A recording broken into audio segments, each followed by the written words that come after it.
স্বৈরাচারের বিচার চাই আমরা। এই পুলিশ স্বৈরাচারের বিচার চাই। আপনারা কি যমুনায় যেতে গেছিলেন? আমরা যমুনায় রাস্তা তো অবরোধ হয়ে গেছিল। আমি পুলিশকে শুধু বলছি, স্যার আমরা এখানে শান্তিপূর্ণ অবস্থানে আছি, আপনারা আমাদের দাবি মেনে নেন, আমরা স্বেচ্ছায় চলে যাব। আমরা কোনো গাড়ি বহন কোনোভাবে কোনো জায়গায় আঘাত করি নেই, কিন্তু পুলিশ অধৈর্যভাবে ঝামেলা ছাড়াই আমাদের উপর আক্রমণ করে। আমি তাদের বারবার অনুরোধ করছি, স্যার আমরা আপনার পায়ে পড়ি, আমরা রোজাদার, আমাদের উপর আপনারা আক্রমণ করবেন না। আমরা এই রোজা যদি আমাদের নষ্ট হয়, এই রোজার জন্য আল্লাহর কাছে আপনার কাছে দায়ী থাকতে হবে, আপনাকে আল্লাহর কাছে দায়ী থাকতে হবে। এই কথা বলা মাত্রই ওরা অতর্কিতভাবে 15-20 জন পুলিশ একজনকে কিভাবে মারে। আমি এর বিচার চাই সরকারের কাছে, আমি ডক্টর ইউনূসের কাছে বিচার চাই। আমরা কোন দেশে আছি? রক্ত দিয়ে দেশ স্বাধীন হয়েছে। এই দেশে যদি আরো রক্ত ধরে, আমরা শিক্ষক, আমরা যদি ছাত্র না করি, তাহলে দেশ কিভাবে সুন্দর হবে? আমাদের দাবি যে পর্যন্ত আদায় না হবে সে পর্যন্ত আমরা এই এলাকা ত্যাগ করবো না। আমরা নেতৃত্বের প্রতি প্রত্যাশী, আমাদের নেতৃত্ব যা বলবে ইনশাল্লাহ সুশাসনা সেটা শুনবে। আমরা বিগত 18 দিন হয় এই প্রেস ক্লাবে অবস্থান করছি।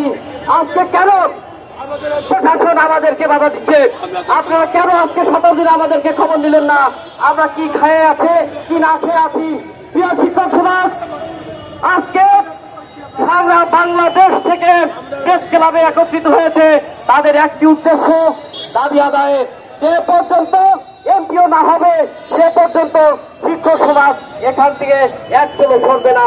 প্রয়োজনে এখানে মৃত্যুবরণ করছে। ইতিমধ্যেই আপনারা দেখেছেন রাস্তায় বেশ কয়েকজন শিক্ষক শুয়ে আছে, অসুস্থ হয়ে পড়ছে, হাসপাতালে মৃত্যুর সাথে সাথে পাঞ্জা লড়ছে। প্রিয় শিক্ষক সমাজ, প্রিয় প্রশাসন ভাইরা, আমরা আপনারা আমাদের ভাই, আমরা আপনাদের ছোট ভাই বড় ভাই, আপনাদের সাথে আমাদের কোনো বাধাবাধি নেই। আপনারা আমাদের বড় ভাই, আপনাদেরকে আমরা সম্মান করি, শ্রদ্ধা করি। আপনারা দেশ চালিকা শক্তি, আপনারা আমাদেরকে সহযোগিতা করবেন। এইভাবে শিক্ষাকে বলতে আমরা সরকারের কত সহযোগিতা করি। আমরা বিগত 25 বছর থেকে বিনা বেতনে আমরা ছেলে মেয়েদেরকে পাঠদান দিয়ে আসছি নিজের অর্থে। আজকে আমাদের সময় শেষ, আমরা বুঝিত হয়ে গেছি। আমার বয়স 55 বছর বয়সে আমি আজকে আমার দাবি চাইছি। আমাকে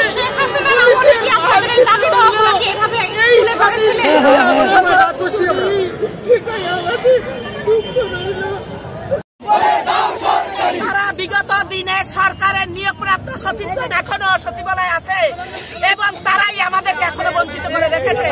তাই আমরা চাই আমাদের বিদ্যালয় জাতীয়করণের জন্য এই রাজপথে ঘোষণা দিতে হবে।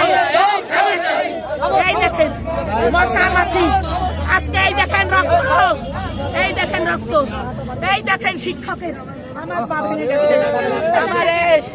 আমার এইখানে মাসি, আমার সমস্ত মুখ দিয়ে ম্যাডামরা ওই মহিলা পুলিশ